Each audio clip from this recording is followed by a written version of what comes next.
Meus irmãos, graça e paz. Eu quero convidar você a abrir sua Bíblia em Jeremias, capítulo de número 23. O sermão dessa noite vai ser dos versículos 9 até o versículo 40. Mas como é uma passagem extensa, eu vou ler com os irmãos os versículos 30, 31 e 32. E gostaria de pedir a gentileza que você deixasse a sua Bíblia aberta nessa passagem, que no decorrer da exposição nós iremos nos ater a alguns versículos para validar aquilo que a exposição nos mostra.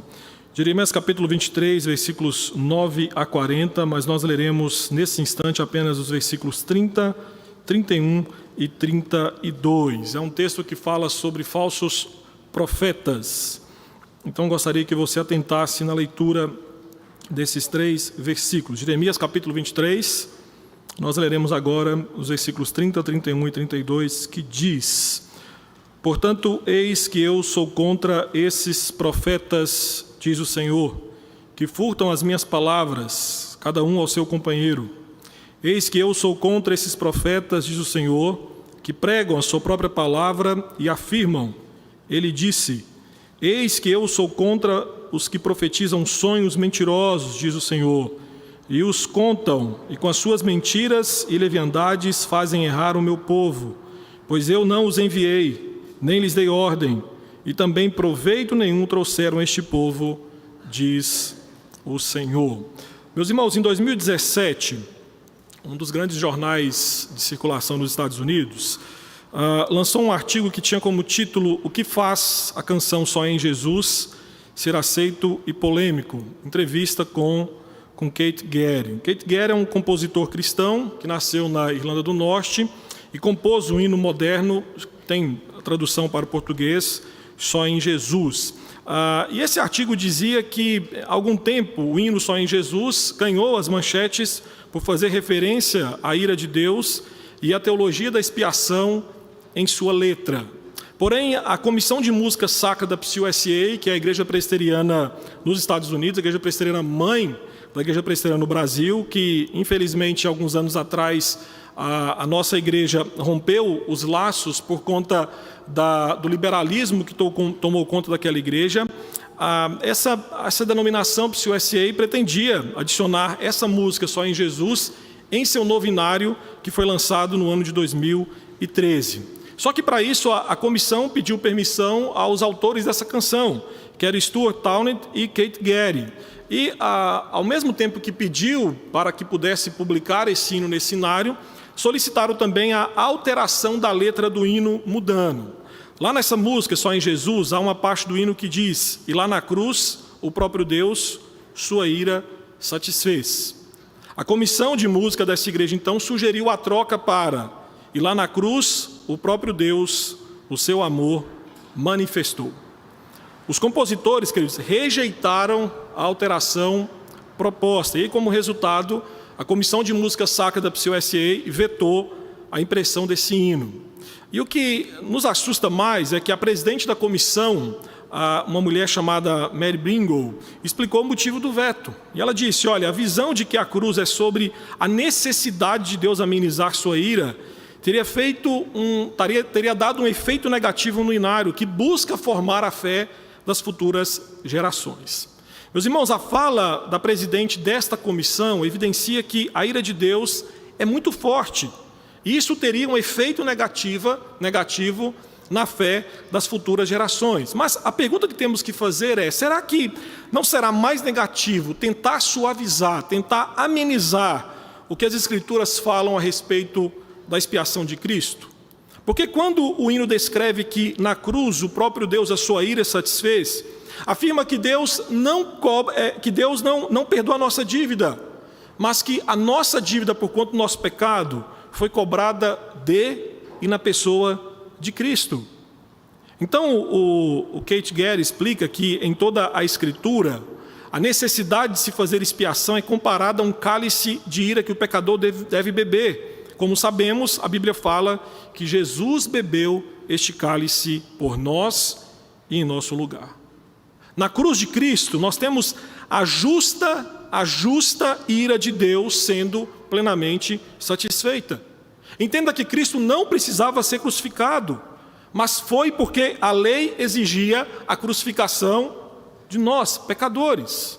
Nós éramos réus dignos de morrer por causa do pecado. Então, a morte de Jesus teve como finalidade cobrir a nossa participação na morte.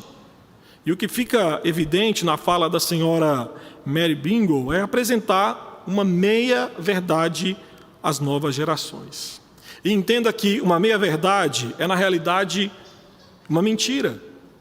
E é justamente isso que Satanás tem feito. Ele tem apresentado mentiras diluídas com a verdade. Ele tem atacado a igreja, infiltrando-se nela com erros sutis. Na segunda carta de Pedro, capítulo 2, versículo 1, o apóstolo nos fala que a estratégia usada por Satanás contra a igreja é aquilo que foi conhecido como a estratégia do cavalo de Troia, ou seja, os falsos profetas entram na igreja, e aí a expressão que Pedro vai usar é que introduzem dissimuladamente heresias destruidoras. Meus irmãos, falsos profetas, alegando falar em nome de Cristo, citando versículos bíblicos, esses homens falam mentiras de forma amável e atraente, e muitos, por não examinarem a Bíblia, são facilmente enganados por qualquer coisa ou pessoa rotulada como evangélica. Nós vivemos em um contexto, em um cenário em que muitas pessoas tornam-se vulneráveis a falsas doutrinas, sem qualquer defesa contra a confusão teológica, por conta do analfabetismo bíblico. E esse analfabetismo bíblico é o ambiente ideal para o surgimento de falsos profetas, porque quanto menos um povo ou uma pessoa conhece da Bíblia, mais facilmente ele ou ela ou eles são enganados em nome dela. E Jeremias, meus queridos, vivia em um contexto muito parecido com o nosso. Um contexto em que as pessoas não conheciam a lei de Deus e, por conta disso, existia um surgimento exagerado de falsos profetas. Aqui vale lembrar, até para situar você, que os profetas, e as Escrituras nos mostram isso, no Antigo Testamento eram homens enviados como mensageiros de Deus, não para pregar aquilo que queriam, mas para pregar a vontade que Deus lhes revelava. Então Deus comunicava e o profeta anunciava não a sua mensagem, a mensagem pessoal, mas a mensagem conforme havia recebido da pessoa de Deus. Então um profeta no Antigo Testamento era aquele que falava uma mensagem em nome de Deus. E o profeta Jeremias viveu e presenciou a reforma religiosa do dia dos reis, do rei Josias. É bem provável que Jeremias apoiou essa reforma, porque as profecias de Jeremias contra os reis de Israel começam com Jeoaquim, que era justamente filho de Josias. E pelo contexto de Jeremias, nós percebemos que a reforma religiosa que foi liderada pelo rei Josias foi extremamente superficial, porque durou apenas o tempo da sua vida. Após a morte do rei Josias, todo o fervor religioso do povo de Judá foi substituído pela volta de práticas idólatras. Então, nos dias de Jeremias, entre o povo de Deus, Judá, reinava a idolatria, reinava a indiferença pelo sagrado, existia a impiedade, a falta de fervor, a falta de piedade. E Jeremias, então, é usado nesse contexto, usado por Deus, em um tempo de total indiferença e apostasia à lei do Senhor. Esse homem é usado por Deus para pregar a sua palavra e confrontar, desafiar reis e vassalos, ricos e pobres, a abandonarem os seus pecados e voltarem-se correndo para a pessoa de Deus.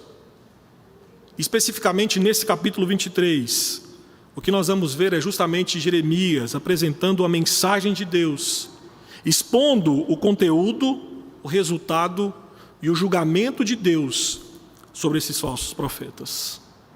Eu quero chamar sua atenção para esse primeiro ponto que quero trabalhar nessa noite, é mostrar qual é o conteúdo da mensagem dos falsos profetas. Nos versículos 16 e 17, nós vamos ver que Jeremias nos fala que a mensagem desses falsos profetas alimentava o povo com vãs esperanças. Eis o que ele diz: portanto, assim diz o Senhor dos Exércitos acerca dos profetas: Eis que eu os alimentarei com absinto, e lhes darei a beber água venenosa, porque dos profetas de Jerusalém se derramou a impiedade sobre toda a terra. Assim diz o Senhor dos Exércitos: não dei ouvidos às palavras dos profetas que entre vós profetizam e vos enchem de vãs esperança. Falam de visões do seu coração, não o que vem da boca do Senhor. Dizem continuamente aos que me desprezam: o Senhor disse, paz tereis. E a qualquer que anda segundo a dureza do seu coração dizem: não virá mal sobre vós. Jeremias expõe que esses homens pregavam sobre paz, quando na verdade não era tempo de paz. Meus irmãos, entenda que Jeremias presenciou 3 deportações do povo de Judá para a Babilônia. Então, quem presenciou 3 deportações não tem como falar sobre tempo de paz.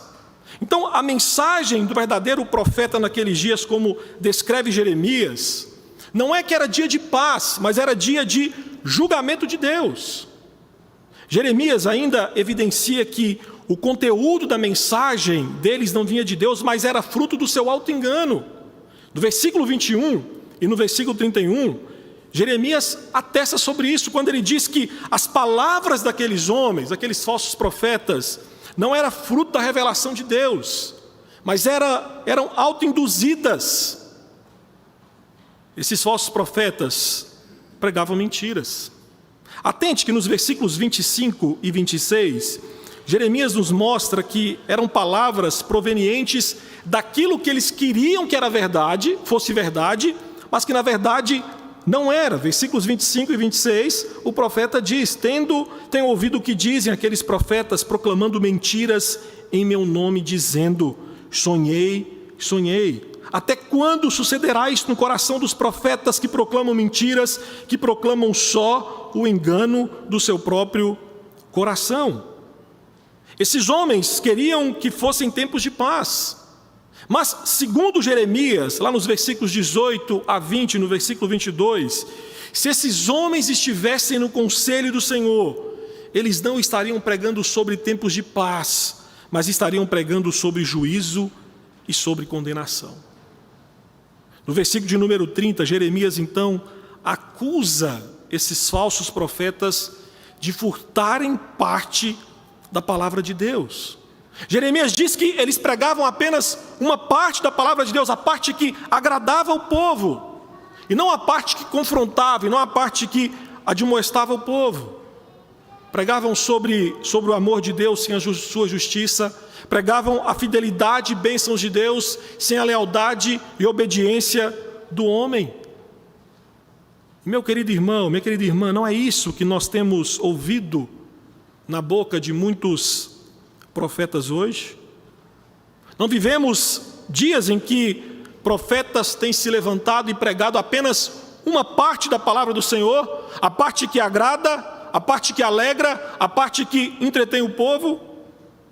Pregadores falando do amor de Deus, mas ignorando a sua justiça, que condena pecadores ao inferno, pecadores que não se arrependem dos seus pecados, voltando-se para Cristo. E pense um pouco, se você sabe que alguém está gravemente doente, dificilmente você há de sair da sua casa e ir até a casa daquele enfermo e dizer: olha, está tudo bem, pode ficar deitadinho sem qualquer tipo de medicação que você vai melhorar. Meus queridos, muitos pregadores do Evangelho têm feito isso. Sabem que o pecador está infectado com a doença na alma, uma doença que é mortal, e dizem: olha, está tudo bem. Na verdade não está tudo bem. Porque se esse pecador não se arrepender dos seus pecados e deixar que Cristo trate dessa doença na alma, com certeza há de caminhar para o inferno. Poxa, adverte que você precisa entender que a pessoa que te ama mais é a que te revelará as maiores verdades. Ele complementa dizendo que uma das maiores marcas de um falso profeta é que ele vai falar o que você quer ouvir. Então, o conteúdo da mensagem do verdadeiro profeta de Deus sempre é e sempre será a verdade de Deus revelada em sua palavra. O conteúdo da sua mensagem não terá qualquer caráter subjetivo, ou seja, não será baseado em sonhos e visões, mas na palavra revelada de Deus. Eu estava lendo, tempo atrás, uma reportagem que me assustou quanto a isso. Apesar que a gente vive em dias que é difícil se assustar com alguma coisa. Mas atente para a história. Em uma das igrejas evangélicas da nossa nação, uma mulher que se dizia profeta, levantou em um culto como nós estamos tendo agora e disse: olha, Deus me revelou algo. Deus me revelou que há de acontecer uma troca de casais aqui na igreja. Pastor, Deus está revelando que o Senhor tem que se casar comigo, largar da sua esposa e se casar comigo. E o meu marido largar de mim e casar com a sua esposa.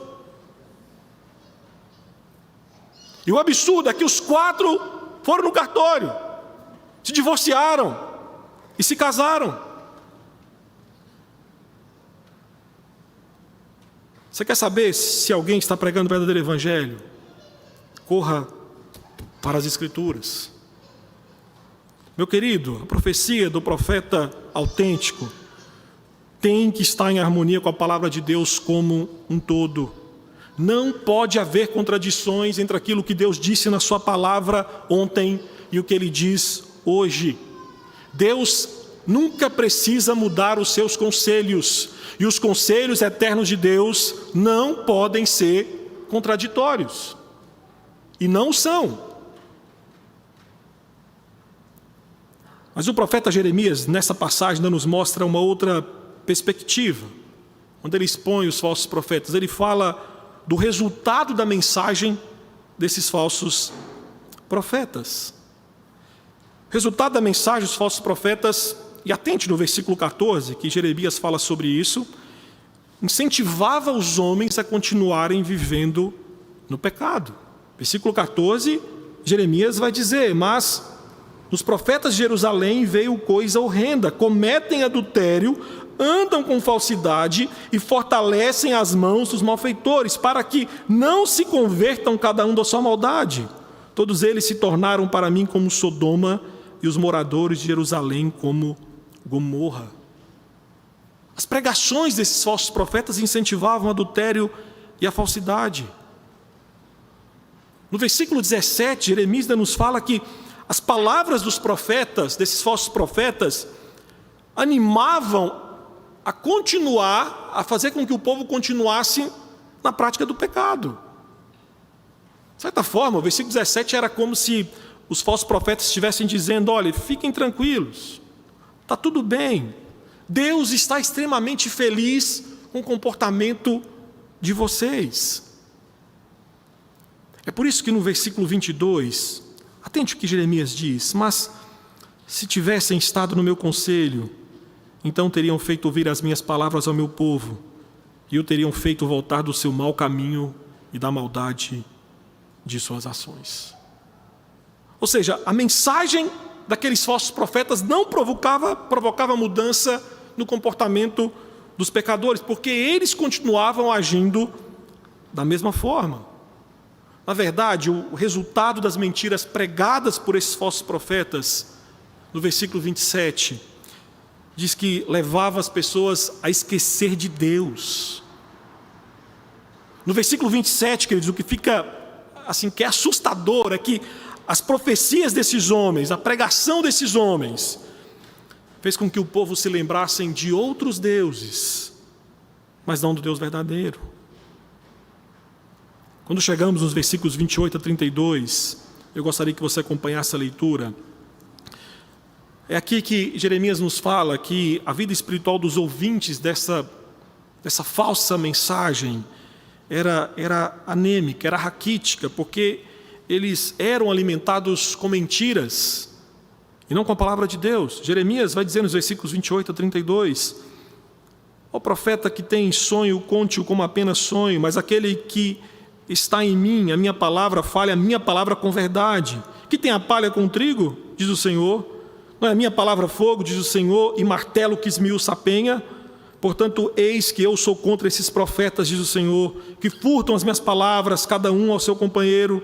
Eis que eu sou contra esses profetas, diz o Senhor, que pregam a sua própria palavra e afirmam, ele disse, eis que eu sou contra os que profetizam sonhos mentirosos, diz o Senhor, e os contam, e com as suas mentiras e leviandades fazem errar o meu povo, pois eu não os enviei, nem lhes dei ordem, e também proveito nenhum trouxeram a este povo, diz o Senhor.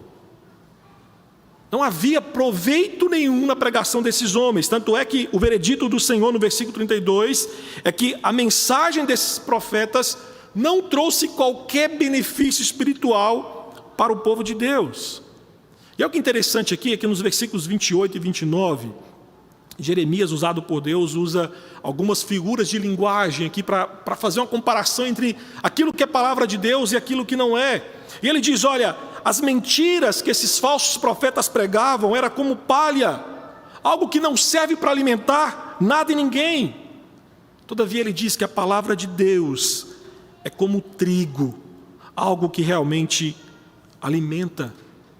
E de fato, meus irmãos, o maior e melhor resultado da verdadeira pregação do Evangelho é quando uma alma é alimentada, quando há mudança de vida. Qualquer pregação do Evangelho que não confronte a inclinação pecadora do homem não é pregação do Evangelho. O resultado da mensagem do Evangelho de Cristo é levar os homens pecadores a clamar aos pés de um Deus Santo por perdão dos seus pecados. Por isso que Jeremias alerta para o fato de que a palavra de Deus é como fogo, fogo que expõe, fogo que depura as imperfeições do caráter do homem. Jeremias ainda é mais radical quando ele diz que a palavra de Deus é como um martelo que esmiuça a penha, isto é, a palavra de Deus tem poder para quebrar a dureza do coração pecaminoso do homem. E aqui é importante você observar que a palavra de Deus é trigo e martelo, justamente porque proclama a natureza e os atributos de Deus. Nessa passagem, o tempo inteiro, Jeremias descreve o Senhor como o Senhor dos exércitos, descreve Deus como um ser onisciente, como um Deus onipresente, descreve Deus como um Deus soberano, descreve Deus como um ser que se ira contra o pecado. Então perceba aqui que em Jeremias 23, o foco de Jeremias não é o homem, o foco é a pessoa de Deus. Jeremias aqui está proclamando aos homens que eles ofenderam a um Deus santo e que de maneira nenhuma deixa pecados passarem impunes. O profeta aqui relembra aos pecadores que a única esperança de encontrar salvação é na graça e no poder deste mesmo Deus. O que eu quero que você entenda nessa noite é que pregar sobre a pessoa de Deus, sobre os atributos de Deus, sem escolher apenas um, o amor, em detrimento, por exemplo, da ira, é essencial à conversão dos homens. Meu querido, sem o conhecimento de Deus, o pecador não sabe a quem ele ofendeu. Se não falarmos da pessoa de Deus, o pecador não sabe quem o ameaça de condenação e, ao mesmo tempo, o pecador não sabe quem é capaz de salvá-lo. E você já reparou como nós temos a tendência de evangelizar de forma sentimentalizada? Temos a tendência de dizer, olha, Deus o ama. E Deus tem um plano maravilhoso para a sua vida. Pastor, isso é verdade? Sim, é verdade. Mas é verdade para aqueles que estão em Cristo Jesus. Geralmente, quando nós usamos esses termos em evangelização, nós apresentamos o amor de Deus ao pecador como se fosse a principal atributo de Deus. Só que a Bíblia fala muito mais do atributo da santidade de Deus do que do amor de Deus. E eu sinceramente creio que apresentamos primeiro o amor de Deus porque nós temos a tendência de lembrar primeiro os atributos que mais nos favorecem e de esquecer totalmente aqueles que podem nos ameaçar ou até mesmo nos assombrar. Então, dessa forma, eu creio que dizer ao incrédulo: olha, Deus te ama e tem um plano maravilhoso para a sua vida, é deixá-lo terrivelmente mal informado. É alimentá-lo com palha. É não deixar que a palavra de Deus seja martelo no seu coração. Quando você diz a um incrédulo que Deus o ama, ele, de certa forma, passa a pensar que Deus nunca o prejudicaria, que, de certa forma, está tudo bem com a sua alma.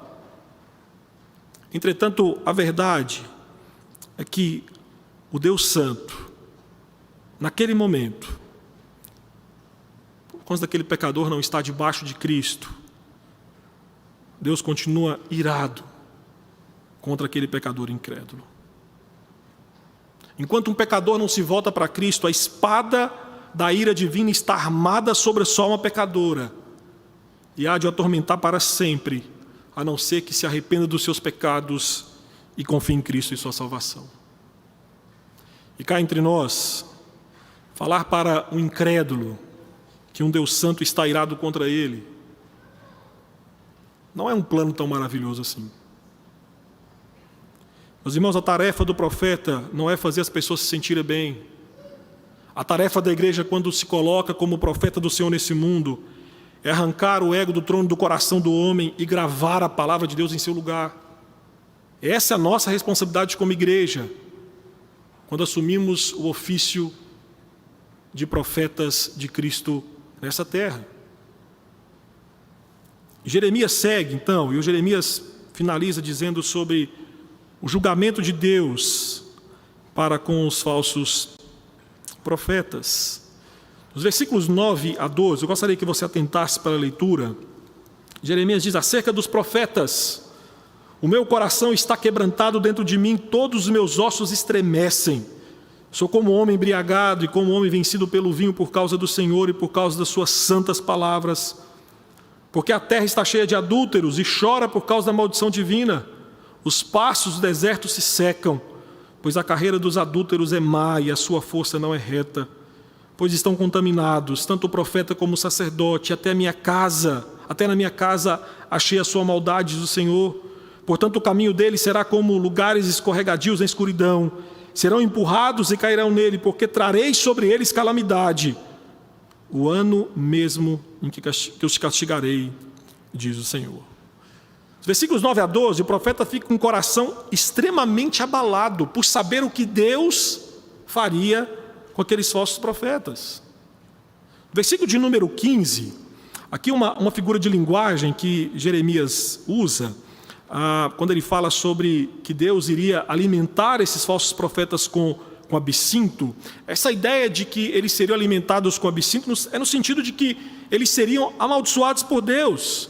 Eles beberiam água venenosa, ou seja, deles jorravam água para a morte. E aqui o castigo é que dessas águas que jorravam para a morte da vida deles, eles iriam se embebedar delas.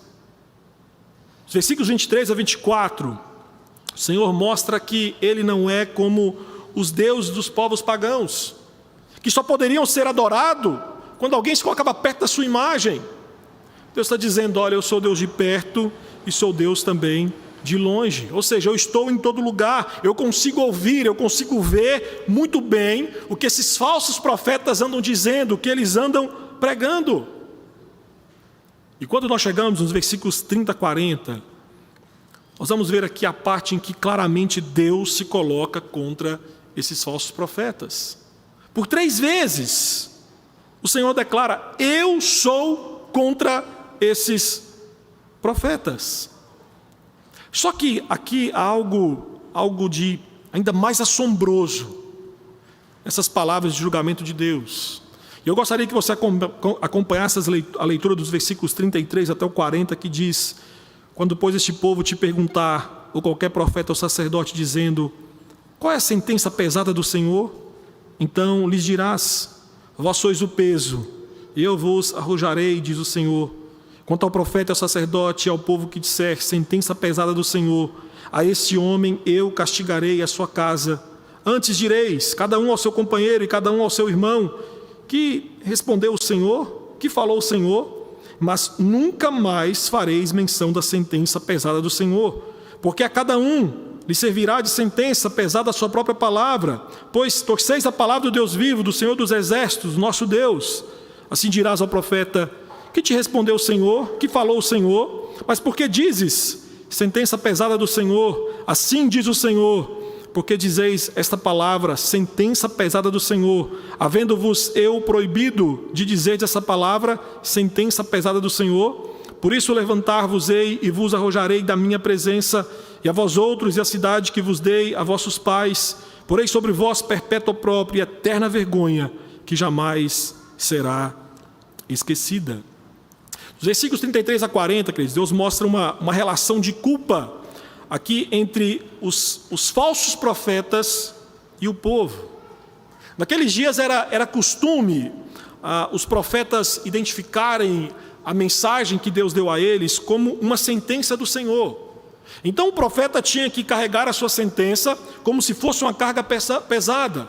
Então depois que o profeta entregava a sua sentença para o ouvinte, apenas depois que ele carregasse essa carga pesada é que ele tinha a condição de entregar isso para o povo do Senhor. Então naquele tempo era costume alguém perguntar ao profeta: olha, qual é a sentença, qual que é a carga pesada da parte do Senhor? E a resposta então seria justamente a mensagem profética.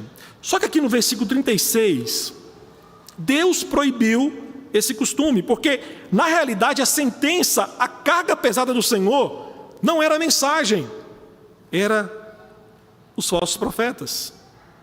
Então, em certo sentido, o julgamento de Deus recai não apenas sobre os falsos profetas, mas também sobre o povo de Deus, porque era o povo de Deus quem alimentava os falsos profetas. A verdade, meus irmãos, é que se tem ouvidos dispostos a ouvir falsas profecias, sempre haverá bocas dispostas a serem usadas pelo inimigo. Isso me faz lembrar da vida de Jonathan Edwards, um grande teólogo americano que depois de 25 anos de serviço foi mandado embora da sua igreja por questões doutrinárias. Edwards, em 1729, substituiu o seu avô, Solomon Stoddard, e assumiu o pastorado da igreja nos Estados Unidos, uma igreja na cidade de Northampton.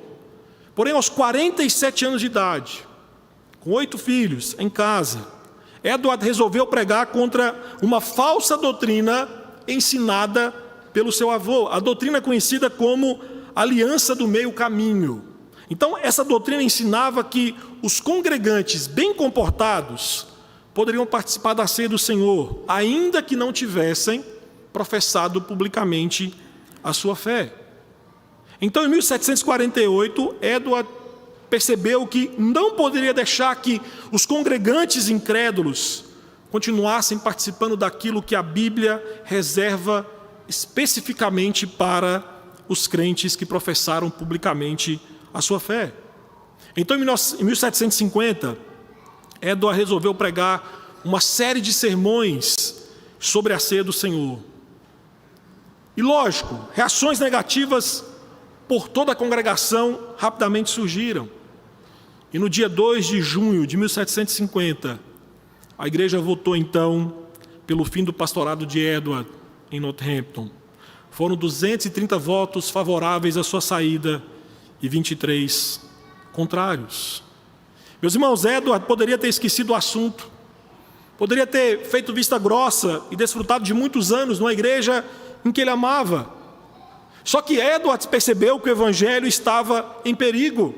E ele não podia continuar confundindo os incrédulos, fazendo com que se sentissem seguros, embora jamais tivessem professado publicamente a fé em Cristo. Todavia, o exemplo da congregação de Edward vem se repetindo desde os dias de Jeremias. A congregação abraçou a mentira e rejeitou a verdade.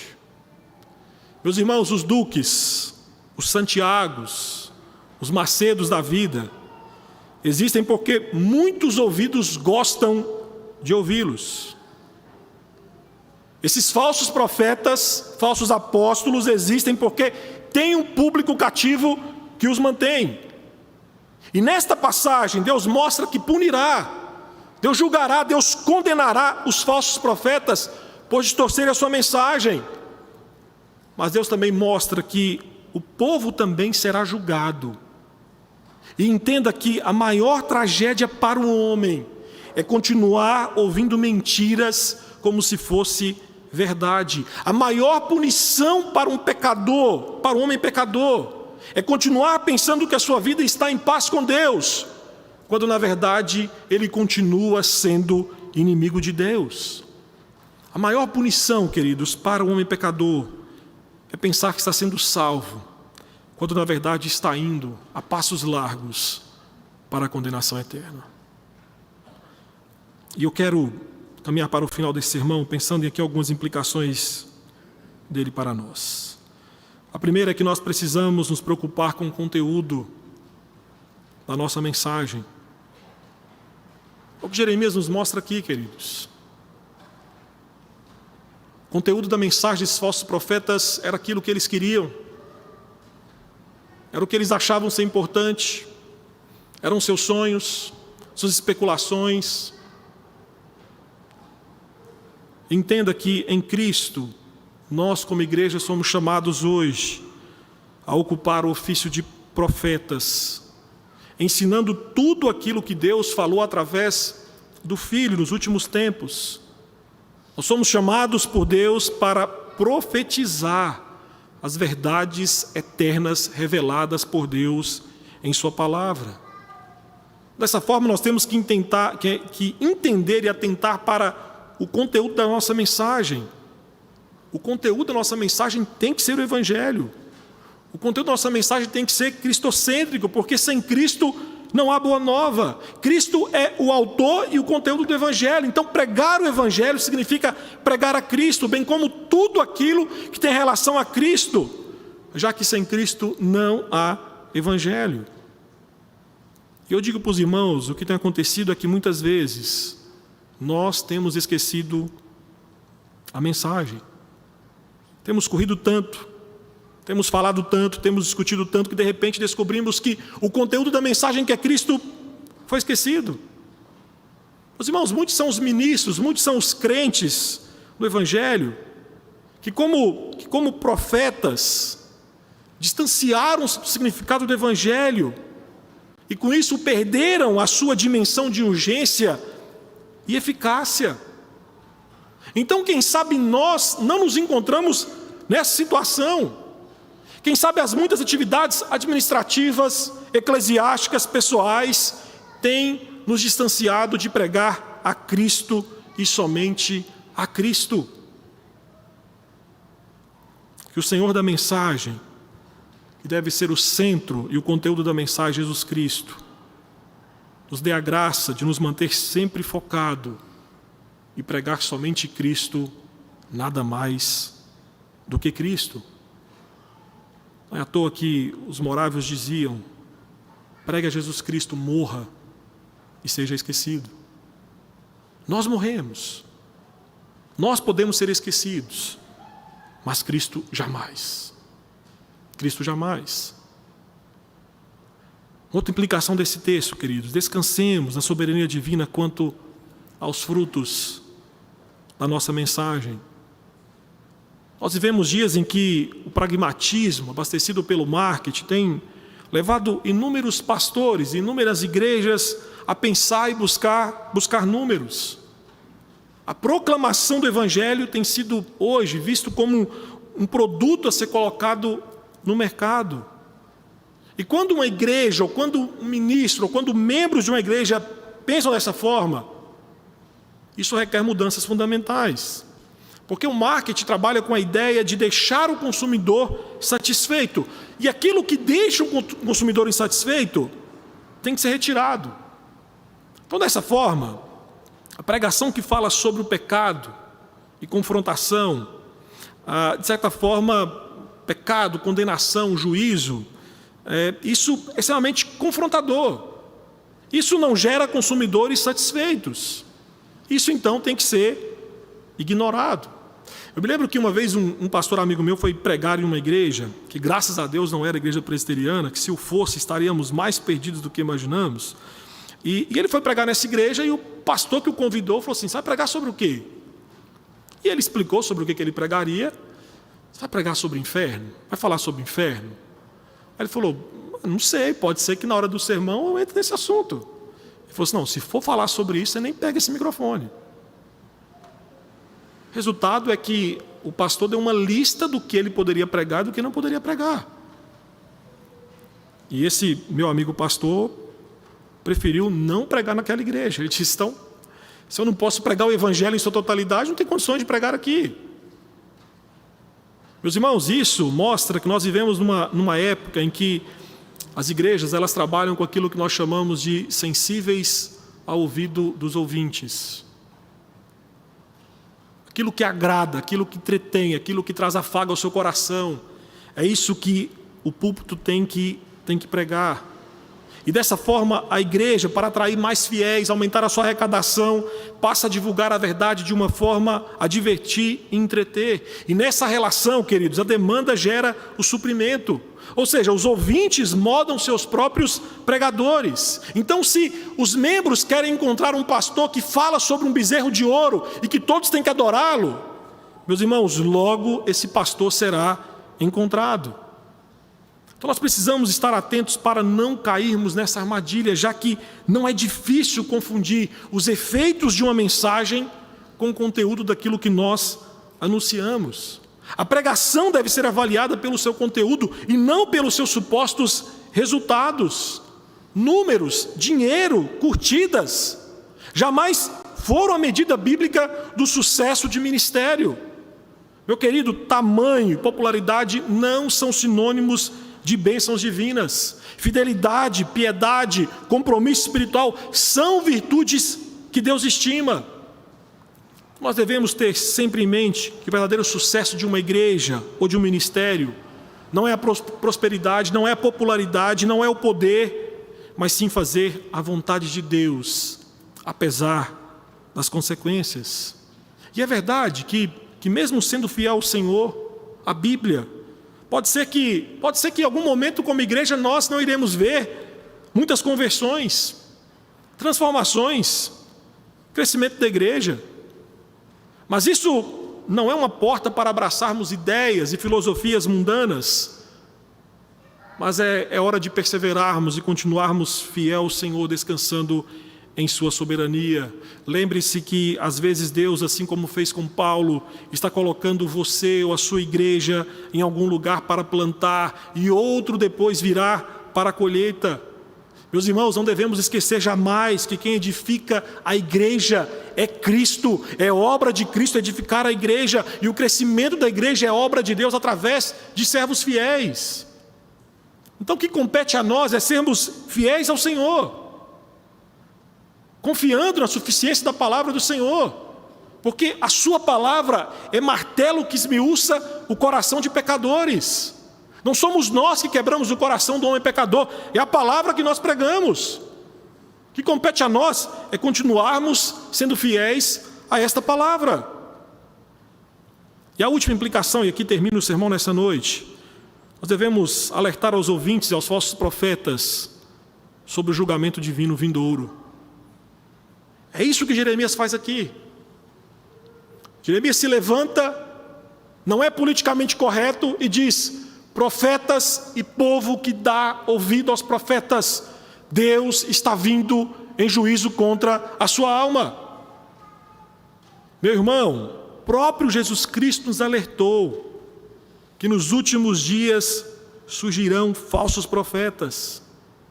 A cada segundo um novo profeta surge. Por exemplo, nós temos aí os falsos apóstolos da prosperidade, pregando, vestindo roupa de pano de saco, mas usando um Rolex no pulso. Nós temos os teólogos, a teologia coach, afirmando que você é o centro de tudo. Entenda, esses homens têm enganado e arrastado milhões, porque a demanda gera suprimentos.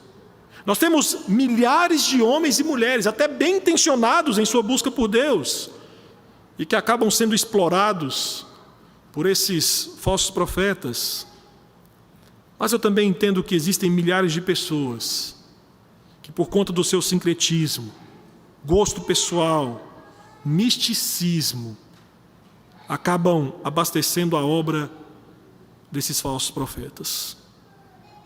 Meus irmãos, eu não tenho temor de falar que muitos que são enganados por esses falsos profetas gostam.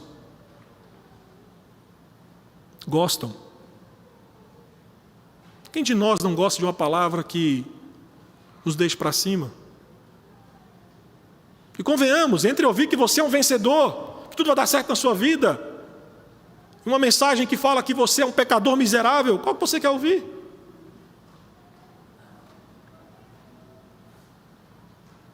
Nós somos levados, muitas vezes, a abraçar aquilo que, de certa forma, como diz aí fora, aumenta a nossa autoestima, como se nós precisássemos disso.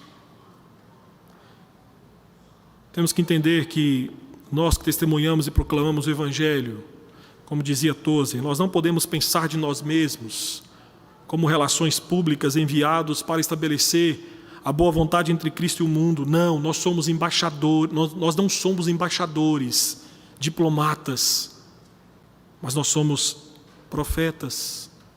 E a mensagem da igreja deve ser um ultimato para a mudança de vidas, tanto destes falsos profetas como de seus seguidores. Meus irmãos, nós precisamos alertá-los de que chegará o dia em que Jesus Cristo irá chamá-los para a prestação de contas. Mateus capítulo 7, versículos 15 a 23, Jesus Cristo fala do dia em que chamará aqueles que falam: olha, eu profetizo em seu nome, Jesus Cristo. E Cristo diz que na verdade não profetizam nada a respeito dele, profetizam de si mesmos. Nós precisamos alertá-los que naquele dia Cristo irá voltar-se contra eles e lhes dirá: apartai-vos de mim, pois não vos conheço, falsos profetas. E lá em Mateus 7, Cristo também nos fala que voltará-se para os seguidores desses falsos profetas e dirá: apartai-vos de mim, vós amantes e seguidores de mentiras. Apartai-vos de mim, vós que abraçam coçadores de ouvidos, rejeitando a minha verdadeira palavra. À luz de Jeremias 23, queridos, que Deus nos dê a ousadia, que Deus nos dê a coragem, que Deus nos dê a intrepidez para sermos como Jeremias, que expôs toda a verdade de Deus, independente das consequências. Que amemos a mensagem da cruz, que proclamemos a mensagem da cruz, que descansemos no Senhor da palavra, que dentro da sua soberania e providência alcança, quebra corações de pedra, convertendo-os à sua palavra.